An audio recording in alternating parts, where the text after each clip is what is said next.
Okay, good afternoon, ladies and gentlemen. Thanks for the invitation. So you just heard, I was invited here to answer the question, why do we process foods? And that answer is quite simple, because we process foods in order to turn the raw materials into things we can eat, which are healthy to eat, which are nice to eat, which are nutritious, which are safe, and which are also affordable to buy. Quite important to know in this is that a lot of these raw materials inherently are just inedible. So this means that in a lot of cases, we just need food processing. So in fact, I've answered already. So the answer is very simple. And foods may look very simple indeed as well, because nowadays, ladies and gentlemen, let us be honest, I'm just coming from the station over there. It is hard to, to walk 5 minutes without the possibility to buy foods. You can buy foods every moment of the day. We can buy foods from all over the globe.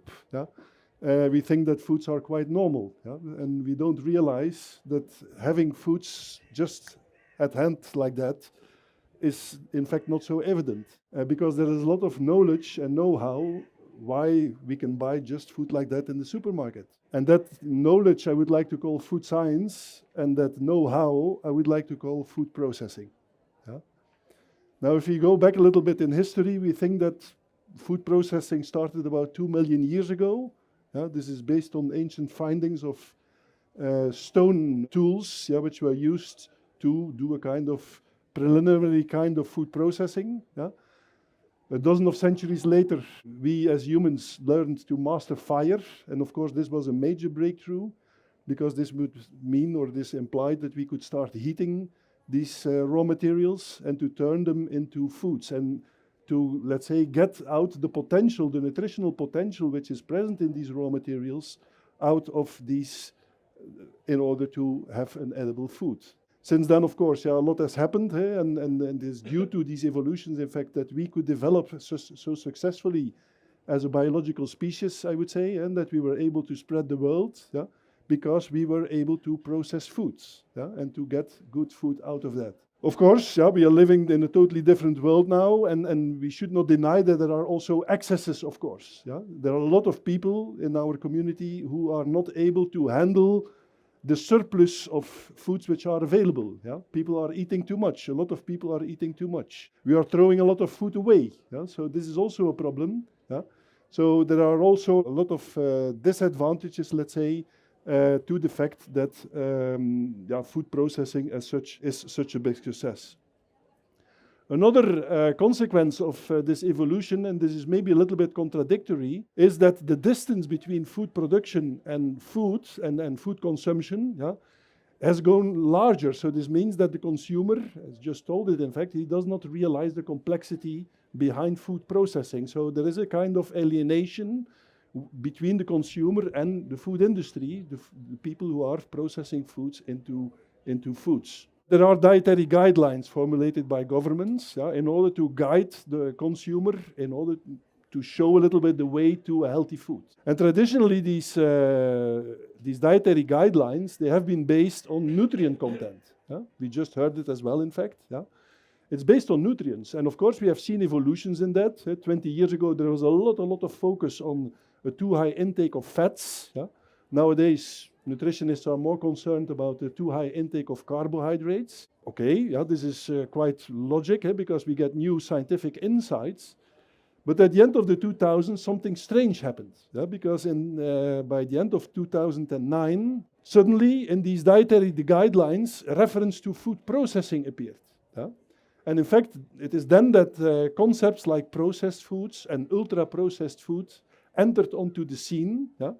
And in fact, these concepts have been today endorsed by organizations such as FAO, such as WHO. And this is quite strange because, in fact, for a food scientist, food processing has no connotation with the nutritional content. And so it is quite strange to link that to a dietary guideline. And if you look to the definitions which are used to characterize ultra-processed food as a food scientist, you can find a lot of inconsistencies in these definitions. Now, I will not elaborate on those, but I would like to put that evolution, so the appearance of these concepts of ultra-processed foods in the dietary guidelines, with the evolution I sketched before with respect to the fact that the consumer, the average consumer, does not realize the complexity of food anymore. Yeah? I would like to bring these two together. Yeah? It is because of these evolutions that I was invited, I think, to explain a quite simple question: why are we processing foods? The evolution I sketch is a little bit sad, I think, yeah, because it basically it is also a dangerous evolution, because I think it is undermining a little bit the credibility of the food industry, yeah, which is problematic. Yeah. And as I explained, yeah, food processing is indispensable in order to make foods. Food processing, however, is also indispensable to make value chains. Yeah? The agri-food value chain, as we know it today, is only possible because we are processing foods, ladies and gentlemen.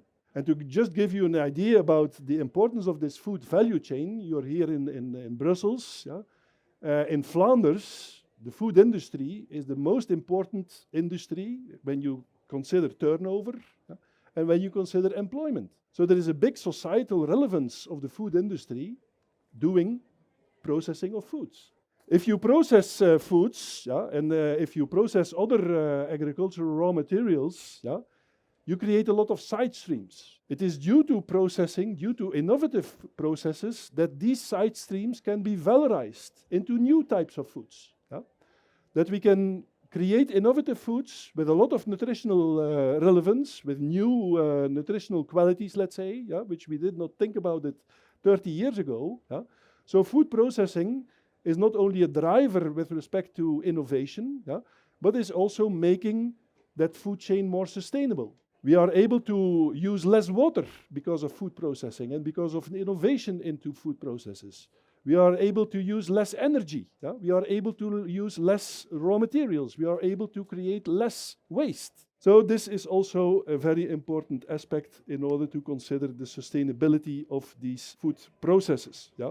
So food processing, ladies and gentlemen, is just a little bit more, I think, than indeed making nice foods. One can argue, ladies and gentlemen, that it is unfortunate that we need to explain why food processing is necessary. Yeah?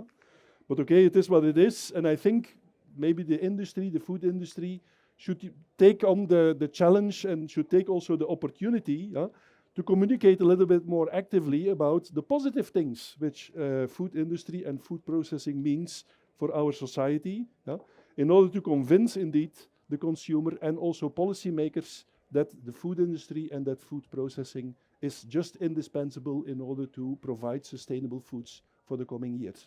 With that, I would like to thank you for your attention.